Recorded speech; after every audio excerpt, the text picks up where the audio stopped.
సుమన్ టీవీలో మీ personal and business promotions కోసం కింది నెంబర్కి కాంటాక్ట్ చేయండి. హాయ్ హలో నమస్తే, వెల్కమ్ టు సుమన్ టీవీ. నేను మీ ప్రశాంతి. ఈ రోజు మనం విశాఖపట్నం కొమ్మాది నవోదయ దగ్గరలో ఉన్నటువంటి శ్రీ షిరిడి సాయి ఆలయంకైతే వచ్చేసాం. అసలు ఈ ఆలయాన్ని ఇక్కడ ఎప్పుడు ప్రతిష్ఠించారు, అలాగే ఇక్కడ బాబాకి అందుకుంటున్నటువంటి ప్రత్యేకమైన పూజలేంటి అనేది కూడా మనం తెలుసుకుందాం. నింబవృక్షమిదం వాసం షిరిడీపుర మందిరం ధాతారమిష్టధాతారం సాయినాథం నమామ్యహం. సాయినాథాయ విద్మహే షిరిడీ వాసాయ ధీమహి తన్నో సాయి ప్రచోదయాత్. యూట్యూబ్ ప్రేక్షకులందరికీ నమస్సుమాంజలులు. అలాగే సుమన్ టీవీ వారికి కూడా ప్రత్యేక అభినందనలు తెలియచేస్తూ, నా పేరు రేజేటి గురునాథ రామశర్మ.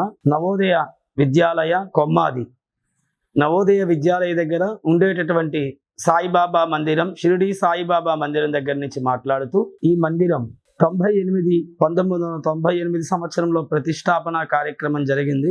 అప్పట్లో ఉండేటటువంటి నవోదయ విశ్వవిద్యాలయం ప్రిన్సిపల్ గారు, ఆచార్యులు గారు మరియు అప్పట్లో పనిచేసినటువంటి స్టాఫ్ అంతా కలిపి ఈ ఆలయాన్ని నిర్మించారు. ఇది అప్పట్లో పిల్లల తాలూకా భవిష్యత్తు బాగోవడం కోసం, వాళ్ళ యొక్క విద్యా అభివృద్ధి కోసానికని ఈ దేవాలయాన్ని నిర్మించడం జరిగింది. ఈ దేవాలయం నిర్మించిన తర్వాత ఇక్కడ అనేక రకాలైనటువంటి పూజలు, స్వాములకు అన్న సమారాధన కార్యక్రమం, అలాంటి కార్యక్రమాలన్నీ కూడా ఈ దేవాలయంలో జరుగుతూ ఉంటాయి. ఈ దేవాలయానికి ప్రత్యేకమైనటువంటిది మే 2వ తేదీ వార్షికోత్సవం. ఆ రోజు 4 నుంచి సుమారు 6,000 మంది వరకు ఇక్కడ భోజన కార్యక్రమాలు అన్న సమారాధన ఏర్పాటు చేసి భోజనాలు ఏర్పాటు చేస్తారు.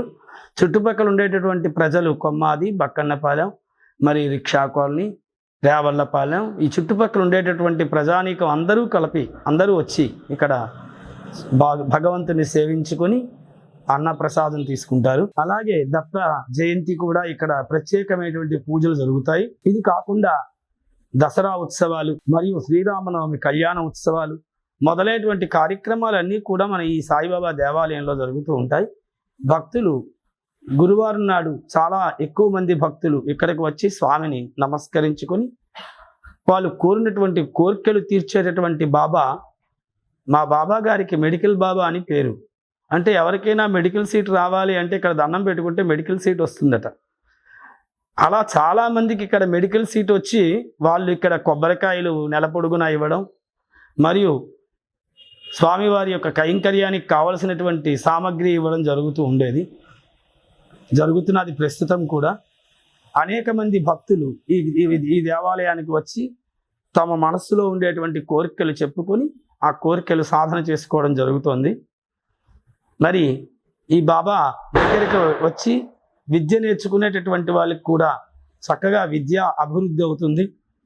అలాగే 1 సంవత్సరం ముందు నుంచి ఇక్కడ కొంతమంది పిల్లలు ఈ K3 కాలనీ మరియు నవోదయ కాలనీ పిల్లలందరూ కూడా వచ్చి ఇక్కడ కోలాటకం నేర్చుకుంటున్నారు. వాళ్ళు అనతి కాలంలోనే, సంవత్సర కాలంలోనే వాళ్ళు పోటీలకు వెళ్ళడం కూడా జరుగుతుంది. దానిలో సీల్డ్స్ సంపాదిస్తున్నారు. అంటే అతి తక్కువ కాలంలో ఇక్కడ విద్య తప్పనిసరిగా వస్తుందనేటటువంటి నమ్మకం. అలాంటి బాబా గుడిలో అనేక రకాలైనటువంటి పూజలు చేయడం అదృష్టంగా భావిస్తూ, ఇంకా అనేక మంది భక్తులు ఈ కార్యక్రమాన్ని వీక్షిస్తూ మన సుమన్ టీవీ ఛానల్ ద్వారా అనేక మంది భక్తులు ఈ దేవాలయం యొక్క కార్యక్రమాలను వీక్షిస్తూ స్వామివారి యొక్క కృపా కటాక్షాలకు పాత్రులు అవుతారని మరీ ఆశిస్తూ ఉన్నాం. నమస్తే.